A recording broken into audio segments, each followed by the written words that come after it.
orang tua itu untuk menyekolahkan anak, tetapi tanpa disampaikan kepada anak, kenapa sih kamu harus sekolah gitu ya? Kenapa sih kamu harus berangkat sekolah? Kenapa sih sebagai orang tua harus mencarikan tempat pendidikan yang baik untuk anak-anaknya? Itu tanpa disampaikan kepada anak-anak gitu ya. Tapi yang sibuk dicari itu tadi gitu ya, perintilan-perintilan atau nyari sekolah yang favorit, tanpa memperhatikan atau tanpa memahamkan kepada anak bahwa sekolah itu adalah salah satu menuntut ilmu. Dan menuntut ilmu itu adalah suatu kewajiban gitu ya, kata talabul ilmi fardhotun ala kulli muslim. Betul. Bahwa mencari ilmu itu adalah hukumnya wajib bagi muslim laki-laki ataupun muslim perempuan. Dan menuntut ilmu itu bukan hanya karena aku disuruh oleh mamahku misalkan atau bundaku atau umiku atau ibuku dan lain sebagainya, tetapi memang ini adalah kewajiban yang sudah diberikan oleh Allah dan sudah diajarkan oleh Rasulullah Shallallahu Alaihi Wasallam. Nah, ini yang hilang dari para orang tua.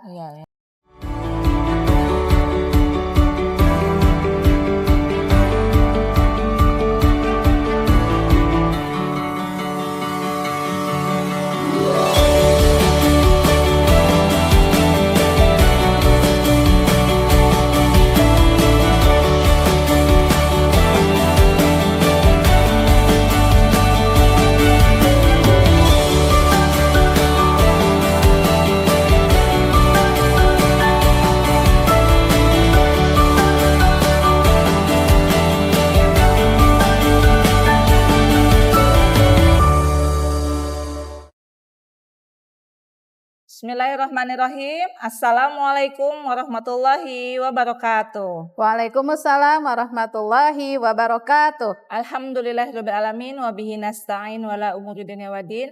Wassalatu wassalamu ala asrofil anbiya wal mursalin wa ala alihi wa sahbihi ajmain amma ba'd. Rabbi shrah li sadri wa yassir li amri wahlul 'uqdatam min lisani yafqahu qawli. Rabbi zidna ilman warzuqni fahman birahmatika ya arhamar rahimin. Amin amin ya Allah ya rabbal alamin. Segala puji hanya milik Allah yang memberikan kita kesempatan pada kali ini dan kesehatan juga sehingga kita bisa bertemu lagi ya di kesempatan dan kenikmatan yang luar biasa. Dan juga salawat dan salam teruntuk suri teladan uswatun hasanah kita Rasulullah Shallallahu Alaihi Wasallam, keluarga dan para sahabat beliau. Semoga kita kelak di yaumil akhir diakui sebagai umatnya. Amin amin ya Allah ya rabbal alamin. Apa kabar ibu-ibu hebat hari ini? Ibu hebat, generasi kuat, Allahu Akbar. Masya Allah. Alhamdulillah kami berkesempatan kembali ya untuk hadir menyapa ibu-ibu semua. Dan ini semata-mata untuk menguatkan kami untuk mewujudkan visi dan misi komunitas Ibu Hebat. Di kesempatan kali ini pada kajian nafsiyah, saya ditemani oleh narasumber yang insya Allah akan membeberkan ya terkait dengan tema yang akan kita bahas pada kali ini. Di program Bincang Nafsiyah kali ini dengan tema Tahun Ajaran Baru Mengantarkan Ananda pada Pintu Keberkahan. Saya Reni Noventi yang akan bersamai ibu-ibu semua selama beberapa menit ke depan ya. Dan pada tema kali ini relate banget ya dengan kondisi saat ini. Para emak-emak, bunda atau ibu ya, para umi juga yang sudah harus mulai pak-pik-pek lagi nih.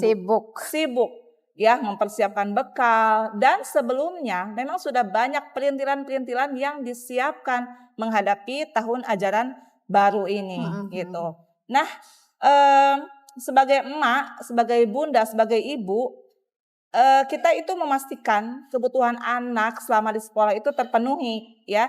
Kita mau angkat dari sisi nafsiyahnya nih ya, apakah seperti itu saja pendampingan di tahun ajaran baru ini. Nah, semua ini kita akan bahas tuntas ya dalam Bincang Nafsiyah bersama narasumber yang insya Allah akan menjelaskan terkait hal ini. Siapkan hati ya, siapkan catatan, dan mari kita simak pemaparan di sela-sela istirahat para ibu-ibu hebat sekalian setelah selesai menyiapkan kebutuhan suami dan anak-anak. Perkenalkan, saya Reni Noventi yang akan mendampingi narasumber kita hari ini yaitu Ibu Aitini Setianingsih. Kita sapa dulu ya ibu-ibu hebat semuanya. Apa kabar Ibu hari ini? Alhamdulillah luar biasa. Allahu Akbar. Masya Allah. Sehat-sehat ya Bu? Alhamdulillah sehat Bu Reni. Gimana? Bu Ai termasuk yang masih sibuk juga kah? Udah gak begitu sih. Sudah gak begitu. Ini kayaknya udah ada banyak yang udah pada keluar ya Bu Ai ya? Masya Allah. Nah, kalau saya pribadi memang masih santai nih. Karena memang anak-anak tidak masuk di awal hari Senin itu. Masuknya ada di hari Selasa dan Rabu. Masih ini ya Bu Reni ya. Iya, jadi saya belum pak-pikpek. Ya, belum gitu. Nah, maka rutinitas tahun ajaran baru ini kan identik ya Ibu-ibu ya. Bu Ai, setelah sebelumnya para orang tua atau terutama para emak itu kerepotan ya selama anak-anak libur. Jadi kan ketika mereka menghadapi libur kebanyakan anak-anak udah libur nih. Ngapain ya aktivitasnya? Terus udah pusing juga. Belum ada yang berantem apa segala macam. Mau masuk sekolah seneng juga sih katanya ya. Akan ada waktu lagi untuk selain mempersiapkan anak-anak, tetapi ada waktu juga untuk bisa me time gitu ya. Karena anak-anak sekolah. Nah, selalu ada aja yang dilakukan oleh anak-anak Bu. Kalau misalkan pas liburan ya, ada yang ya berantem lah, ada yang pokoknya rame kalau liburan itu. Nah, momen masuknya anak-anak kembali ke sekolah ini juga nggak luput dari perhatian kita ya. Apakah rutinitas orang tua itu hanya sebatas pada menyiapkan perintilan-perintilan mulai dari seragam, alat tulis, sepatu gitu ya. Dan juga bisa jadi mental karena ada yang baru masuk sekolah kelas 1 kayak gitu ya. Dan juga membangunkan kebiasaan lagi dari yang libur lama akhirnya harus bangun pagi-pagi lagi. Apalagi gitu. sekarang jam 7.30 ya. Jam 6.30. 6.30. Nah, jadi pertanyaan saya ya, apakah pendapat Bu Ai mengenai fakta tadi? Nah, bagaimana terkait kebiasaan tersebut ini Bu Ai? Ya, baik ya Bu Reni, terima kasih. Bismillahirrahmanirrahim. Assalamualaikum warahmatullahi wabarakatuh. Waalaikumsalam. Alhamdulillahirabbil alamin wassalatu wassalamu ala asrofil anbiya'i wal mursalin Muhammadin wa ala alihi washabihi ajmain. Rabbi shrahli sadri wa yassirli amri wahlul 'uqdatam min lisani yafqahu qawli. Rabbi zidni ilma warzuqni fahma bi rahmatika ya arhamar rahimin. Amin amin ya Allah ya rabbal alamin. Baik ya Bu Reni, ya saya emang sedikit bukan mengamati ya, emang faktanya begitu gitu. Hari apa saya itu nganter anak saya yang nomor 2 ke pondok dan itu juga yang pertama kali, maksudnya baru pertama kali mondok dan itu juga ya itu tadi ya sebagai orang tua tidak hanya menyiapkan perbekalannya saja, gitu. Tadi Bu Reni juga sempat menyentil mental anak gimana supaya anak juga siap menghadapi tahun ajaran baru baik itu di pondok ataupun di sekolah yang formal. Ya. Jadi di sepanjang jalan itu saya agak kaget juga kok ini orang ramai banget gitu ya di jalan. Ternyata tukang fotokopian, ternyata toko buku dan gitu. Oh iya tahun ajaran baru. Jadi ibu orang tua saat itu sore hari ya. Jadi pas sore hari itu kok banyak parkir motor sih gitu ya. Mungkin orang tua yang memang baru mempersiapkan perintilan pelajarannya gitu atau yang mau masuk sekolah tadi entahlah itu bukunya atau alat tulisnya atau sepatu dan lain sebagainya mungkin gitu ya.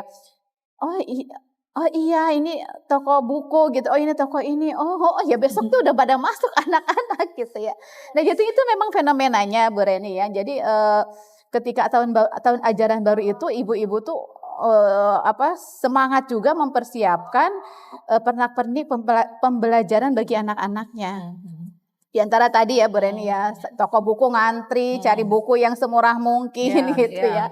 Sampai saya ngelihat ada postingan ibu-ibu yang bagaimana caranya supaya tidak mengeluarkan budget yang mahal atau budget yang besar ketika masuk tahun ajaran baru yaitu dengan mencuci kembali tas-tas yang lama gitu. Jadi tas yang lama itu jadi kinclong lagi gitu, atau ada mesti setahun sekali beli tas jadi dicuci, terus bagaimana kayak tempat pensil yang lama yang memang masih disimpan gitu ya, dibersihkan kembali dan lain sebagainya. Nah itu tuh fenomena itu memang berseliweran juga gitu di media sosial gitu ya, terkait tentang orang tua yang mempersiapkan ananda ketika akan menghadapi atau masuki tahun ajaran baru.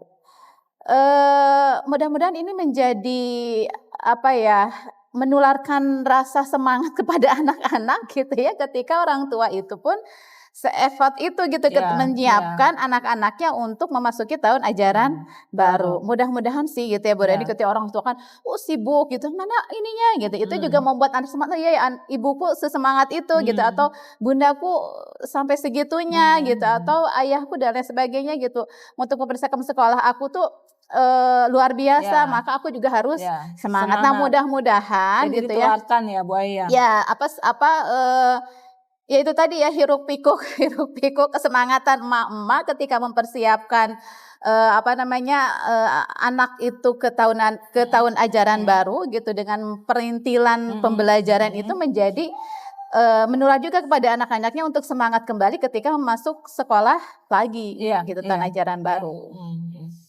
Jadi memang fenomena ini mau dimanapun ketika menjelang tahun ajaran baru itu pasti sesibuk itu dan sesemangat itu. Ya, betul. Tapi kira-kira apa ya penyebab orang tua, karena memang sesuai tema tadi ya, ada kalimat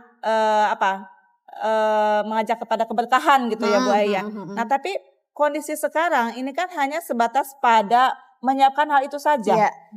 Apa ada yang perlu disiapkan gitu loh Bu Aya maksudnya?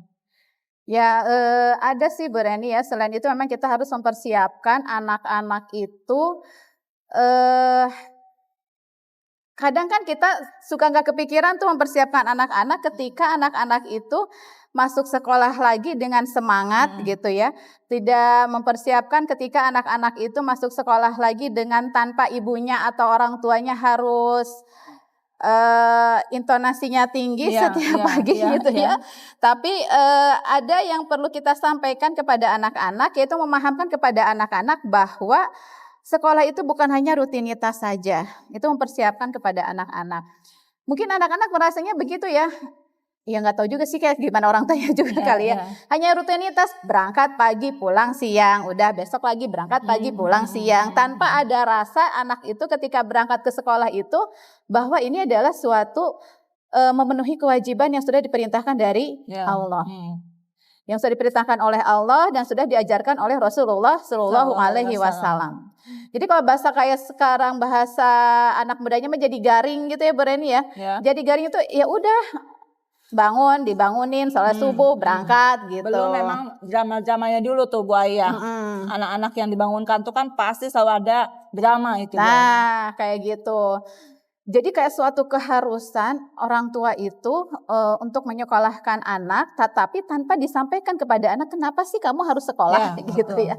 Kenapa sih kamu harus berangkat sekolah? Kenapa sih sebagai orang tua harus mencarikan tempat pendidikan yang baik untuk anak-anaknya? Itu tanpa disampaikan kepada anak-anak gitu ya.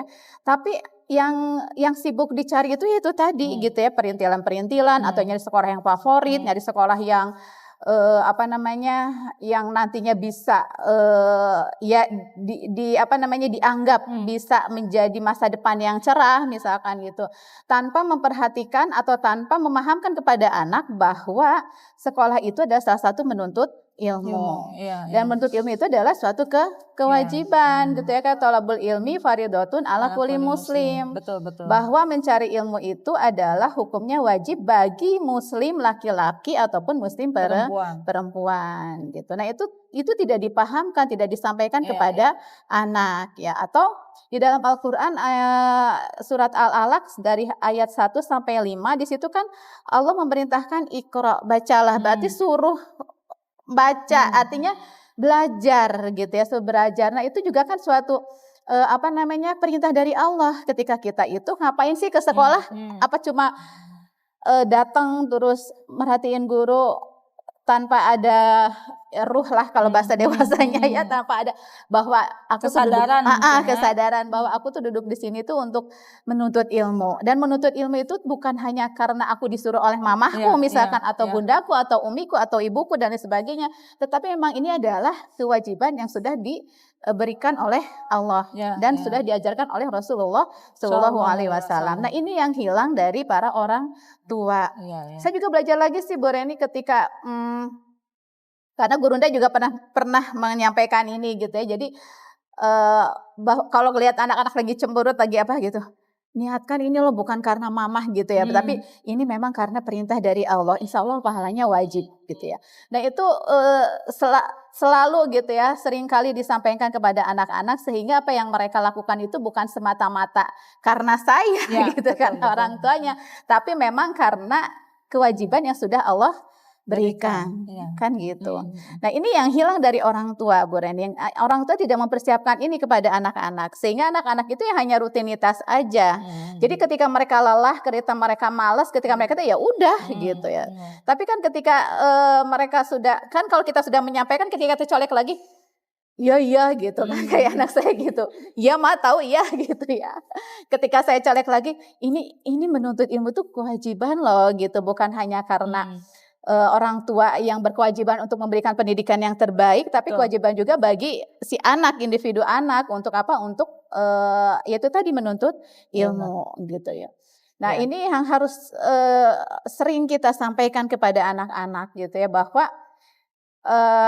sekolah itu nggak hanya tempat belajar gitu ya. Sekolah itu nggak hanya untuk bertemu dengan teman-teman ya. Sekolah itu tidak hanya untuk bertemu dengan guru saja, tetapi di situ ada poin transfer ilmu saja, tapi di situ ada poin bahwa sekolah itu adalah tempat menuntut ilmu di mana Allah sudah memberikan hukum kepada kita bahwa menuntut ilmu itu adalah wajib. Jadi kewajiban bagi setiap muslim dan muslimah. Itu sih Bu Reni yang harus dipersiapkan kepada anak-anak gitu. Jadi memang dilihat dari fakta ini Bu Ai bisa melihat bahwasannya ada yang hilang ya. Jadi hanya sebatas kayak mungkin air mengalir ya, seperti halnya ketika kita bayi, nanti itu ada anak-anak, lalu remaja, dan juga proses kehidupan yang memang anak-anak itu memang usia 7 tahun itu usia 5 tahun atau 6 tahun itu TK, usia 7 tahun itu SD gitu ya. Kemudian jenjang-jenjang SD yang 6 tahun, kemudian naik lagi ke menengah pertama itu 3 tahun dan seterusnya gitu. Iya, jadi kayak apa sih, kayak itu tadi kayak apa? Fase udah gitu loh. Fase kehidupan. Jadi sebetulnya saya pernah membaca juga menuntut ilmu itu sebetulnya tidak hanya di sekolah kan ya Bu Ai? Ya betul. Jadi karena kewajiban tadi yang Bu Ai sebutkan, menuntut ilmu itu wajib bagi seluruh muslim dan muslimat, dan itu sebetulnya tidak hanya di sekolah sebenarnya. Ya, tidak hanya di sekolah. Ilmu itu bisa di berbagai tempat. Ya betul. Ya, kayak misalkan kemarin liburan juga ya Bu Ai ya. Sebetulnya kalau misalkan memang dibawa riut mah ya, dibawa pusing, pasti pusing gitu ya. Tapi karena memang kita sadar bahwasanya menuntut ilmu itu dalam kondisi liburan pun anak-anak bisa. Nah, rutinitasnya memang rutin seperti halnya tahsinnya, tahfiznya, atau misalkan ketika kita makan kita juga bisa bercengkrama gitu ya. Itu mungkin bisa bisa. Dan juga bisa dimasukkan lagi kepada anak-anak terkait dengan niat mungkin ya Bu Ai. Mama atau misalkan Umi menyekolahkan kamu untuk apa gitu ya, supaya menjadi motivasi ketika anak-anak itu hadir rasa malasnya mungkin atau capeknya gitu. Masya Allah ya. Nah tapi kalau saya lihat tadi, kalau semua orang tua seperti itu, Masya Allah Bu Ai ya, luar biasa sekali gitu ya, bahwasannya anak-anak itu pasti akan semangat menggapai keberkahan juga, tidak hanya sebatas menerima ilmu atau pelajaran-pelajaran dari sekolah gitu. Nah, tapi yang dimaksud menghantarkan Ananda pada pintu keberkahan ilmu itu seperti apa Bu Ai?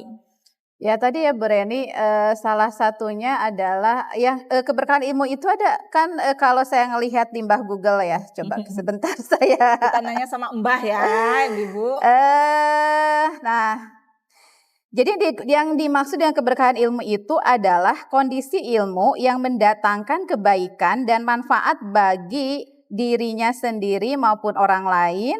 Ilmu yang berkah adalah ilmu yang diamalkan menghasilkan amal soleh dan memberikan dampak positif dalam kehidupan seorang muslim. Betul, Masya Allah. Nah itu ya, keberkahan ilmu itu apa sih? Ini poinnya, bahwa ketika kita menuntut ilmu atau ketika anak-anak kita menuntut ilmu, maka ilmu itu akan bermanfaat bagi dirinya sendiri ataupun bagi orang lain. Itu yang dinamakan keberkahan ilmu tuh ya cakupannya luas banget kan Bu Reni ya. Tidak hanya ilmu itu untuk dirinya sendiri, tapi untuk orang lain. Nah, ketika ilmu itu berkah, maka semua ilmu yang didapatkan oleh anak-anak kita itu menjadi amal solih. Masya Allah. Menjadi amal solih karena itu tadi gitu ya. Karena itu tadi tidak hanya menghantarkan anak itu dengan materi ya pembelajaran pernak-pernik tentang pembelajaran, tapi kita hantarkan yang tadi yang di awal tadi saya sebutkan, yaitu bahwa menuntut ilmu itu ada suatu kewajiban. Maka ketika anak di sekolah atau di pendidikan dimanapun gitu ya, ketika sudah meniatkan diri wah itu adalah kewajiban dari Allah dan sadar gitu ya anak itu, ya insya Allah akan mendapatkan keberkahan itu. Jadi ilmu itu tidak hanya untuk dirinya sendiri gitu, tapi untuk orang lain, bermanfaat untuk orang lain. Ya misalkan kalau diminta untuk azan ya pede, minta untuk kultum misalkan ya anak kita ya bisa gitu ya, atau diminta untuk ngisi misalkan ya, kalau udah dewasa mungkin ngisi ya anak kita juga bisa gitu ya. Atau ilmu itu memang bermanfaat untuk dirinya sendiri. Ya kemandiriannya mungkin lebih baik gitu ya, semua amal soleh atau ibadah juga jadi semangat, nggak harus digebrak-gebrak. Misalkan kalaupun digebrak satu kali gebrakan udah langsung jalan misalkan gitu. Karena namanya anak mah memang fitnahnya nggak sekali ya Bu Aya. Iya, nah itu kan terus berulang-ulang. Harus terus berulang, diberitahu dan diingat. Iya, nah itu mungkin yang disebut dengan keberkahan ilmu gitu ya Bu. Jadi menghantarkan anak ke pintu keberkahan itu ya. Jadi anak itu ketika sudah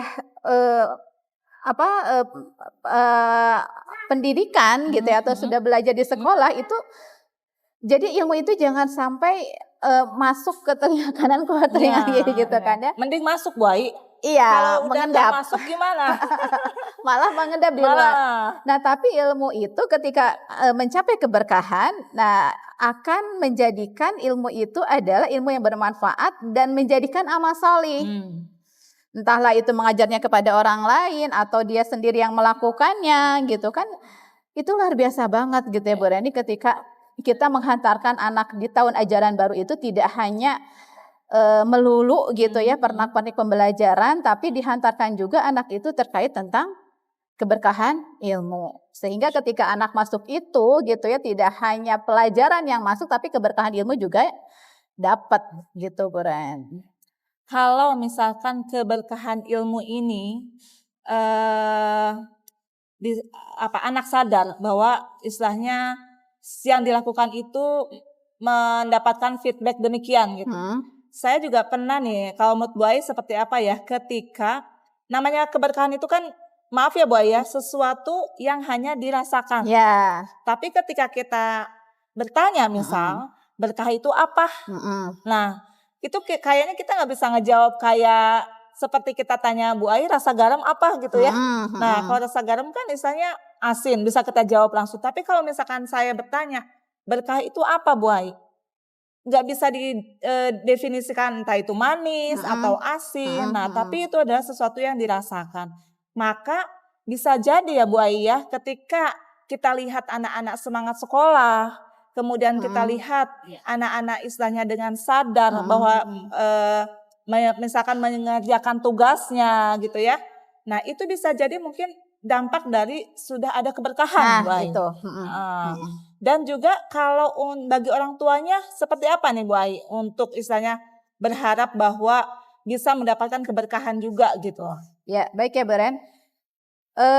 Tadi ya, ketika anak mencapai keberkahan tentu pasti ada dorongan dari orang tua untuk menghantarkan anak kita untuk mencapai keberkahan. Bagaimana sih caranya gitu supaya kita sebagai orang tua pun bisa tidak hanya memilihkan sekolah yang baik, yang bagus, yang favorit misalkan ya, atau tidak hanya mempersiapkan peralatan pembelajaran anak-anak tadi gitu ya, yang fenomena tadi.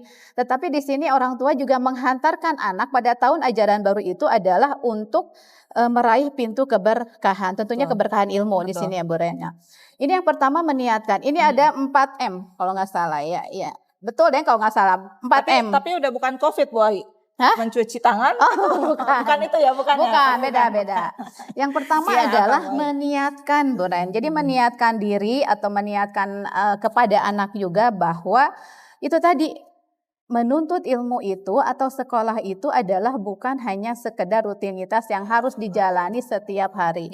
Tetapi di situ ada niat atau diniatkan untuk apa? Tolabul ilmi. Karena sudah kita pahami, pasti umat Islam tahu bahwa innama a'malu biniat. Segala sesuatu itu tergantung dengan niatnya. Kalau niatnya hanya sekedar sekolah doang ya udah gitu, dapetnya cuma sekolah, duduk capek, panas misalkan ya, atau belajar istilah udah gitu ya, cuma gitu doang. Mungkin sering mengeluh ya Bu. Nah, sering mengeluh, emaknya juga nanti kalau ngajarin PR sampai tandukan dan lain sebagainya gitu ya, karena itu tadi tidak didasari dengan niat semata-mata hanya karena Allah, hanya karena semata-mata Allah gitu ya. Nah, ini juga ada hadisnya ya tentang niat ini. Sesungguhnya setiap amalan tergantung pada niatnya. Setiap orang mendapatkan apa yang ia niatkan. Siapa yang hijrahnya karena Allah dan Rasulnya, maka hijrahnya untuk Allah dan Rasulnya. Siapa yang hijrahnya karena mencari dunia atau karena wanita yang dinikahinya, maka hijrahnya kepada yang ia tuju. Ini hadis Bukhari dan Muslim.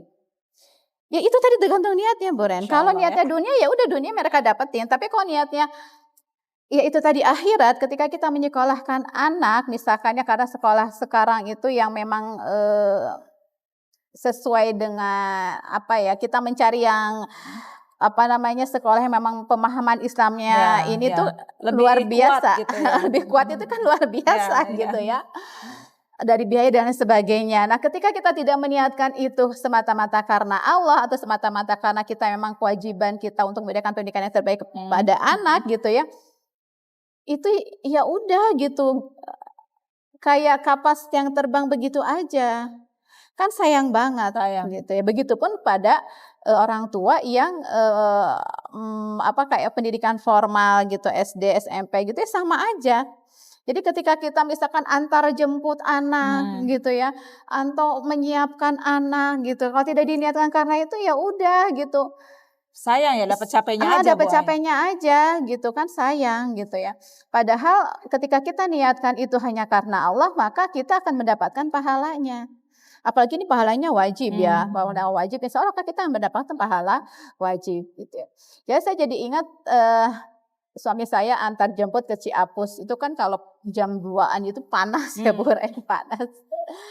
Jadi kita suka saling ngupahan gitu ya Pak, ini mudah-mudahan jadi amal jariah kita gitu ya, mudah-mudahan panasnya gitu ya menjadi ya itu nanti di yaumil akhir itu pemberat amal kita gitu ya, karena bukan karena kita nyekolahin jauh-jauh itu bukan karena kita bisa gitu ya atau dan sebagainya, tapi karena semata-mata pengen karena Allah ridho gitu ya, karena Allah ridho. Ya kalau kata Gurunda kan kita harus punya visi ya, ya sesuai dengan visi kita gitu ya. Cari partner sekolah yang sesuai dengan visi kita mana nih gitu ya. Nah kan ketika kita meniatkan untuk itu kan kita jadi nggak beban gitu ya. Jadi ya udah jalani aja karena memang kita mencari ridho Allah. Betul. Jadi yang satu itu meniatkan diri. Nah ini juga kita sampaikan kepada anak-anak tentang meniatkan diri. Jangan sampai anak-anak pun ya itu tadi gitu hanya. Bahkan mungkin takutnya nggak ada yang tahu niat sekolahnya buat apa gitu ya. Oh bisa jadi mungkin anak-anak karena yang orang lain sekolah gitu, TK ya TK gitu, SD gitu ya. Ya cuma ya tadi kata Bu Reni cuma air mengalir aja. Jadi nggak merasa jenjang kehidupan harus ditahapi satu demi satu.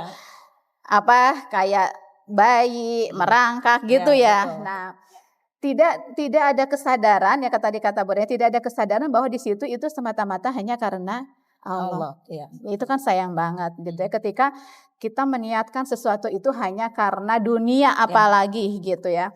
Sekarang sih kebanyakan karena dunia ya Bu Reni. Kalau saya ngelihat sekolah maksudnya sekeliling gitu ya ketika nyari sekolah itu gimana caranya bisa dapat sekolah favorit yang nanti bisa masuk ke universitas favorit gitu ya. Nanti keluarnya sekian-sekian gitu ya. Itu kan materi banget. Jadi ketika meniatkan materi ya pasti akan dapat sih gitu. Cuma sayang aja gitu ya. Ketika di Islam itu ada pemahaman seperti ini tetapi orang tua lebih memilih ke sini. Itu kan ini mungkin karena saking jauhnya umat Islam dari agamanya sendiri. Betul. Gitu ya. Jadi tidak menjadikan itu tuh ketika mendidik anak-anak atau mencari sekolah untuk anak-anak itu adalah landasannya adalah pemahaman Islam. Betul. Ini kan penting banget Bu Reni ketika meniatkan diri kita untuk mendidik anak-anak kita di sekolah atau di lembaga pendidikan yang memang sudah kita percayai pilih gitu ya. Meniatkan diri hanya semata-mata karena Allah. Begitupun kepada anak. Emang sih anak kadang kalau dikasih tahu, iya mama iya gitu ya. Tapi biarinlah kata saya gitu. Betul. Maksudnya biarin aja deh gitu ya. Maksudnya iya juga. Kan kita berharap ketika kita banyak ngasih tahu kepada anak bahwa menurut ilmu itu ada kewajiban gitu ya. Thalabul ilmi fardiyatun ala kulli muslim. Suatu waktu kan anak juga iya gitu ya. Suatu waktu anak juga pantas dulu ibuku begini. Gitu. Suatu ada titik tertentu gitu bisa jadi iya ya gitu. Karena memang tugas orang tua juga memang untuk mengarahkan anak-anak ya Bu ya. Ya itu Bu Ren, jangan sampai itu tadi tergelincir. Sayang aja sih kalau saya gitu ya. Ketika effort kita tuh udah luar biasa untuk kasih pendidikan yang luar biasa juga kepada anak, tetapi kita tidak diniatkan itu karena Allah. Ya tadi ya di hadis Rasulullah. Di hadis Rasulullah ketika kita meniatkan dunia maka insya Allah akan dapat dunia. Dapat si dunianya gitu dapat dunianya insya Allah. Tetapi kita tidak ada apa-apa di hadapan Allah. Berarti memang harusnya betul ya ketika kita berupaya untuk meraih akhirat itu katanya dunia akan mengikuti Bu Ai, betul? Ya. Berarti kalau misalkan memang diniatkan hanya dunia aja akhirat belum tentu ikut dong. Saya jadi ingat analogi seorang ustadz Bu Ai. Betul tidak ya ketika ustadz itu mengatakan ketika kita membeli tali itu tidak akan dapat bonus kambing katanya. Tapi ketika kita membeli kambing itu pasti otomatis mendapat talinya gitu. Iya. Kalau saya perhatikan ya Bu Reni, anak saya yang nomor 2 itu kan di sekolah tahfiz.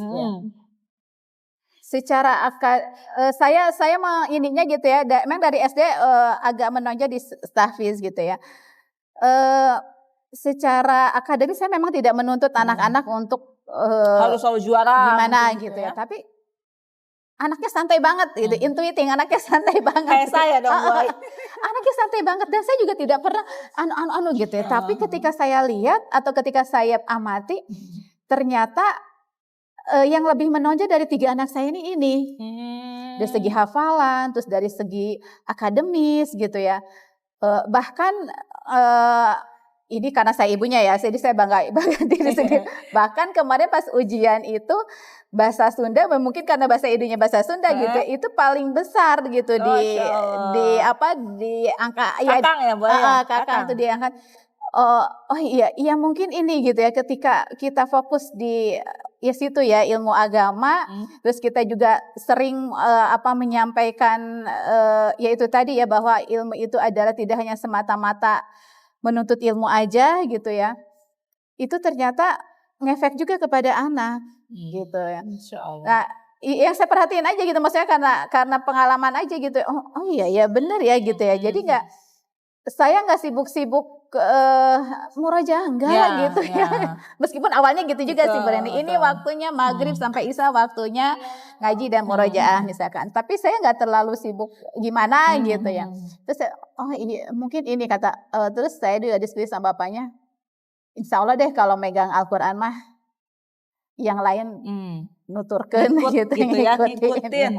Ya kata Ustadz Umar kan dunia aku butuh engkau gitu ya, Ya. tapi aku nggak mau ngikutin Ya, engkau gitu ya. kan gitu. Jangan sampai kita yang ngejar dunia katanya Nah gitu, kan Boy. gitu. Nah itu Tapi jangan sampai ya, jangan sampai diniatkan itu hanya karena itu aja ya. gitu ya.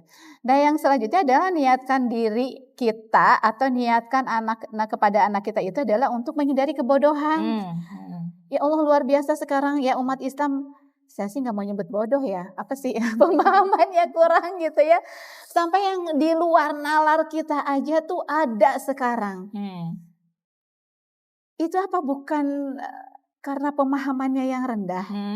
Berarti kan tingkat pendidikan, bisa jadi sih tingkat pendidikannya mungkin ya, tapi pemahamannya yang rendah, memahami kehidupan dan sebagainya itu rendah. Ya. Nah ini niatkan diri kita atau diri anak-anak ketika kita memberikan pendidikan kepada anak-anak itu adalah untuk menghindari dari kebodohan. Baik kebodohan dirinya ataupun kebodohan orang lain. Ketika kebodohan orang lain berarti kita akan menyampaikan kepada orang lain.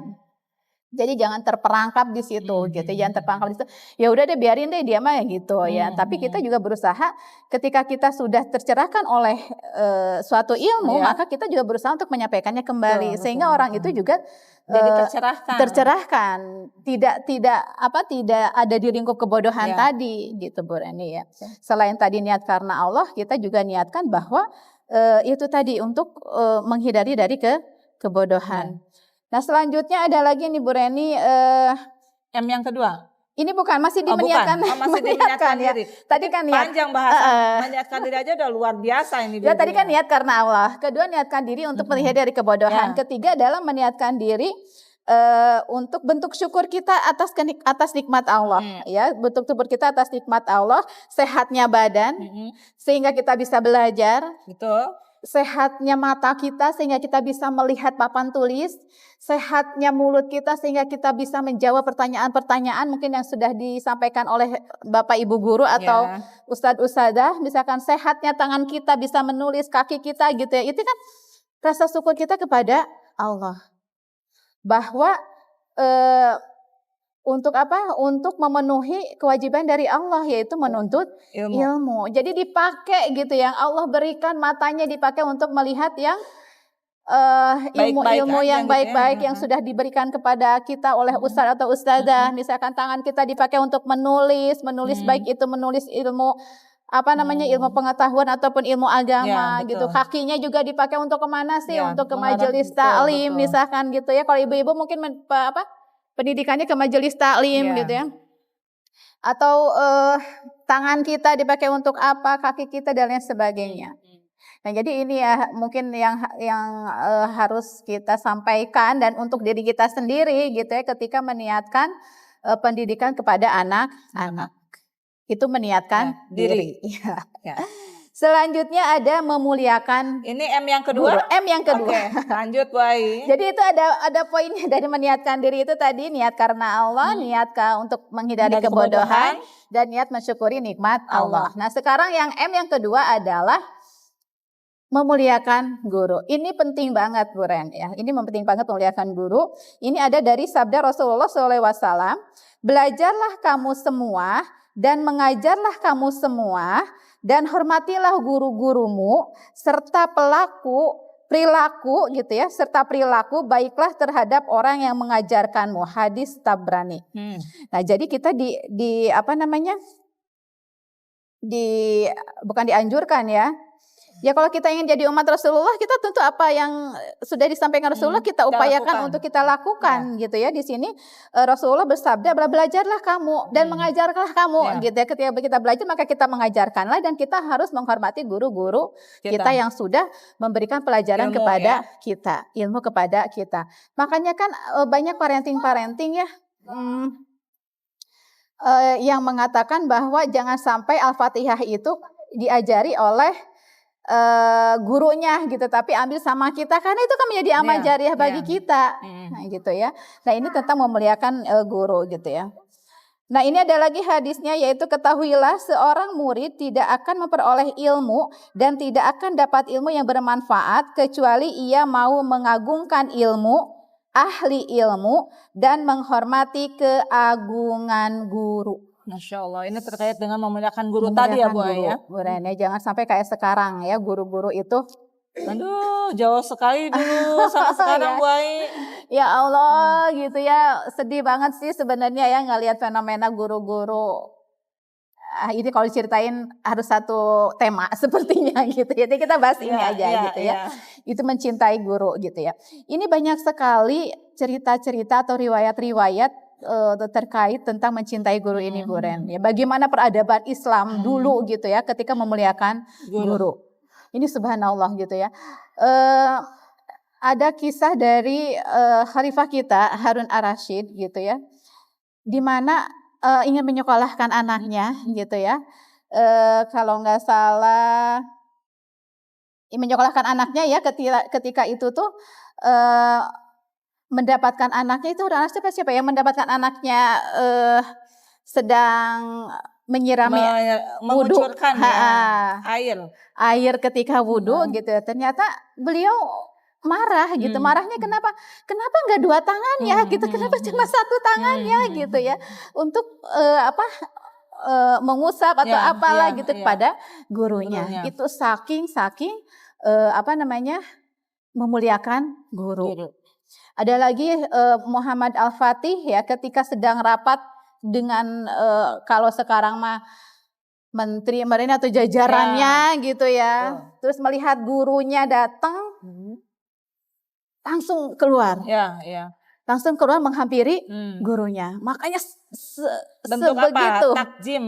Takzim, rasa hormat kepada guru. Saking begitunya tuh rapat, kita mah rapat namanya benernya, rapat itu tuh sampai ditinggalkan gitu untuk memuliakan guru ya.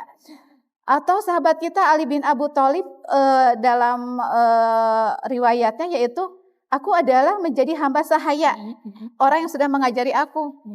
Berarti menjadi hamba sahaya teh ya jadi pembantu apa mudah ya, gitu ya. Ya. Yang telah mengajari aku gitu, aku menjadi hamba sahaya beliau gitu ya. Jadi apapun yang mungkin ya, kalau kayak Budi ini kok itu pernah cerita juga yang sisa makanan guru tuh sampai direbut-rebut gitu ya, karena ya itu gitu ya. Berlaku nggak ya sekarang, Bu Ai? Kalau sekarang mah nggak tahu ya Bu Reni ya. Karena itu tadi di awalnya tidak ada niat tadi untuk bahwa sekolah itu tidak hanya memberikan pendidikan yang terbaik, tapi tadi meniatkan diri kepada Allah semata-mata karena Allah.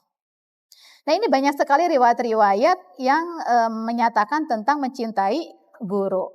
Ini berlaku tidak hanya anaknya tetapi orang tua kayak tadi ya, kayak khalifah kita gitu Harun ar-Rasyid, tidak berlaku untuk anak saja gitu ya. Tapi ini untuk orang tua juga sama gitu. Ketika orang tua sudah percaya kepada pendidikan tertentu, maka kita juga harus menghormati guru anak-anak kita gitu ya. Meskipun termasuk kebijakan apapun di dalamnya bisa jadi.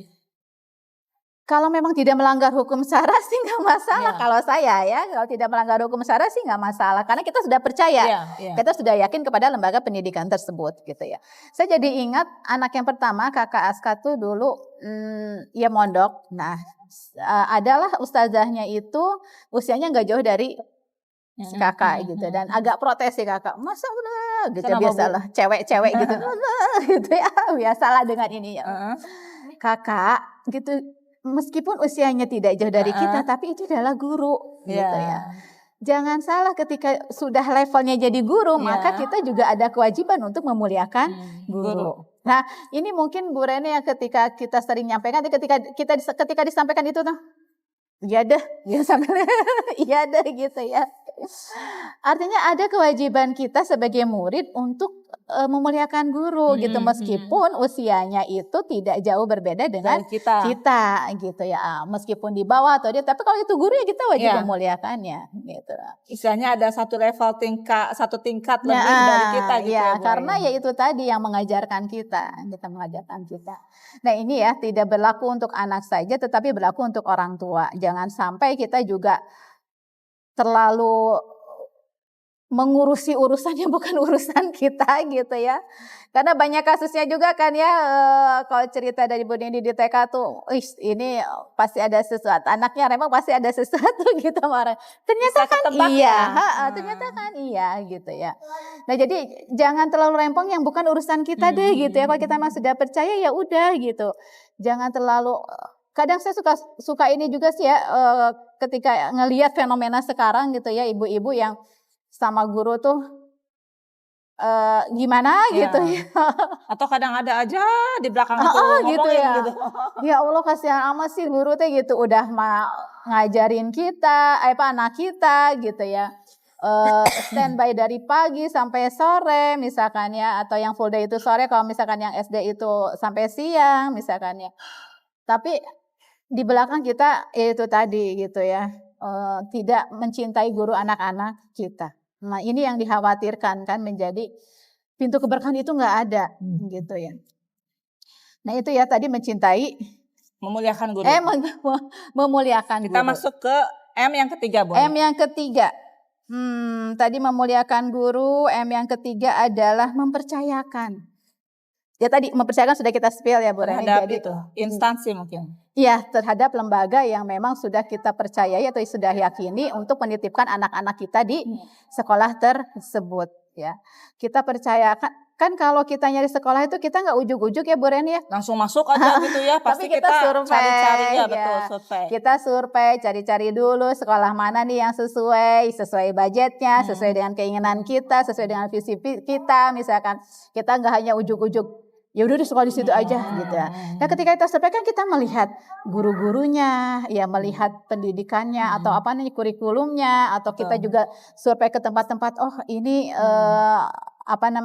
Islami dan lain sebagainya, kan itu tuh sudah sesuai tidak dengan visi visi kita juga. Nah itu tuh kan sudah menjadikan kita, ketika kita memilih sekolah itu adalah kita sudah meyakini bahwa sekolah itu adalah sekolah yang terbaik untuk anak kita. Ya udah kita percaya aja. Kita percaya aja pendidikan yang sudah diberikan oleh para guru-guru gitu ya kepada anak-anak kita. Tuh, jangan terlalu, ya kalau sekarang tuh riut gitu ya. Karena susah juga ketika menuntut suatu instansi atau lembaga itu sempurna sesuai dengan apa maunya kita gitu ya. Ya mereka juga ada aturan-aturan tertentu gitu yang harus mereka lakukan gitu ya. Kalau sebatas itu tidak melanggar hukum syara sih ya nggak masalah. Tapi kalau memang itu melanggar hukum syara ya kita harus angkat bicara gitu. Apalagi mungkin di sekolah-sekolah formal negeri gitu ya, harus speak up ketika itu melanggar hukum syara. Gitu ya, harus diingatkan gitu ya, sekalipun itu gurunya misalkan gitu ya. Tapi kalau ada pelanggaran hukum syara kita wajib mengingatkan. Itu mempercayakan ya. Yang terakhir adalah M yang keempat. M yang keempat, mendoakan dan meminta doa. Gitu ya, senantiasa kita mendoakan anak-anak kita ketika anak-anak kita akan berangkat sekolah. Itu kan banyak sekali ya parenting ya. Kalau lagi nyuci sampai stop dulu. Stop kalau si ada jadi dilap dulu Bu, jangan lupa. Jadi begini dia begini ya. Udah nunduk begini gitu ya. Doa kan banyak ya Bu Reni. Robbana hablana min azwajina wa dzurriyyatina qurrata a'yun waj'alna lil muttaqina imama gitu ya. Robbi habli minas sholihin gitu ya. Itu banyak lah kita doakan apa yang mau kita ketika anak-anak kita itu berangkat ke sekolah. Misalkan ya Allah bukakanlah pikirannya dan lain sebagainya gitu. Tidak hanya sentangan udah selesai gitu ya. Itu masih banyak yang begitu Bu Ai. Sayang aja gitu ya. Harusnya istilahnya saya memang sama seperti Bu Ai, saya ajarkan juga kepada anak-anak ketika masuk sekolah ada kalimat yang memang terus-menerus sampai mereka hafal. Jadi minta doa, doakan aku, mohon maaf, maafkan aku dan doakan aku menjadi anak yang solih, cium tangan. Kita juga cium tangan balik, peluk juga, jangan lupa. Nah itu kan perlu latihan, maksudnya tidak semerta-merta langsung kita bisa seperti itu. Ya paling nggak barokallah gitu, sebagai Allah memberkahimu gitu ya. Nah itu mendoakan anak-anak ketika anak-anak itu akan berangkat sekolah. Jadi jangan sampai, kalau dulu mungkin ya karena kefakiran ilmu saya, hektik gitu ya, buru-buru jadi yang ada anak juga sebetulnya stres Bu, melihat kita Bu. Jadi anak riweuh, ibunya riweuh gitu ya, sampai sekolah juga anak nggak konsen bisa jadi gitu ya, karena kehektikan di rumah. Tapi ketika kita menghantarkan mengantarkan anak ke sekolah dengan tangan, barokallah, mudah-mudahan Allah senantiasa memberkahi dirimu gitu ya. Itu kan akan menjadi ini juga kepada anak-anak. Dan meminta doa, kalau saya senantiasa saya meminta doa kepada guru-guru anak saya gitu ya. Kalau sekalipun misalkan bertemu atau mohon doanya mudah-mudahan gitu ya, mohon doanya gitu ya. Karena ya bisa jadi doa dari para guru itu gitu ya yang membuat anak-anak saya misalkan ya itu tadi mendapatkan keberkahan ilmu. Betul. Jadi jangan apa namanya bukan jangan ini ya, maksudnya jangan malu lah meminta doa gitu ya, baik itu di media sosial misalkan ya, atau di WA atau di apalah gitu ya, untuk memintakan doa kepada guru-guru anak kita, guru. Kadang kan kita punya chatnya tuh ya, punya chatnya guru yang kelas 1, kelas berapa gitu, guru TK dan sebagainya, terus kita posting itu.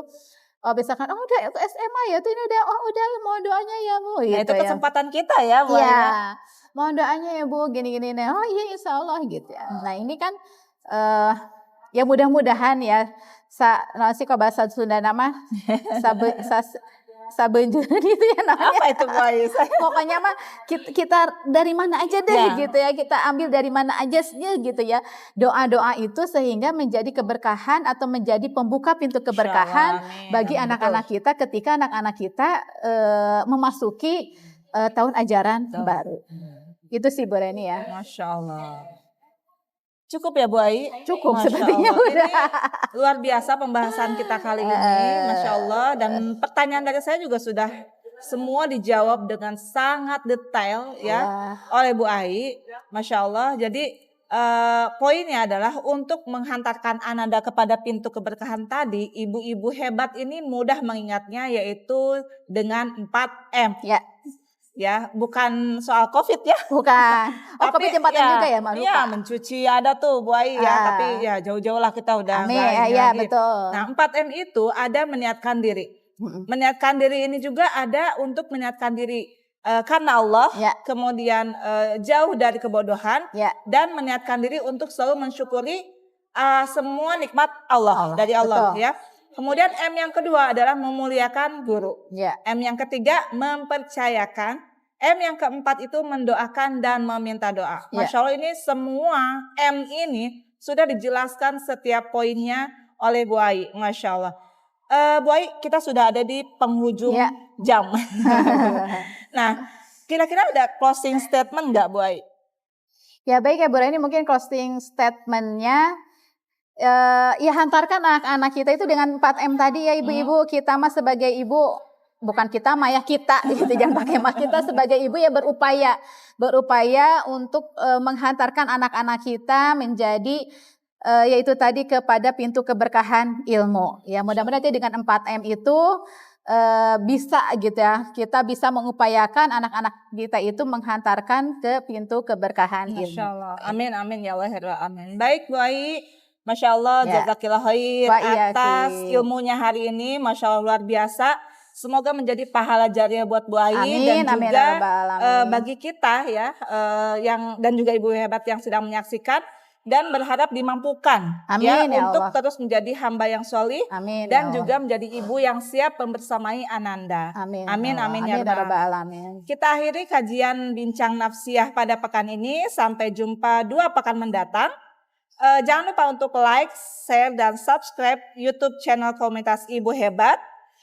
Saya Reni Noventi dan Ibu Ai Setianingsih. Mohon maaf jika ada hilaf.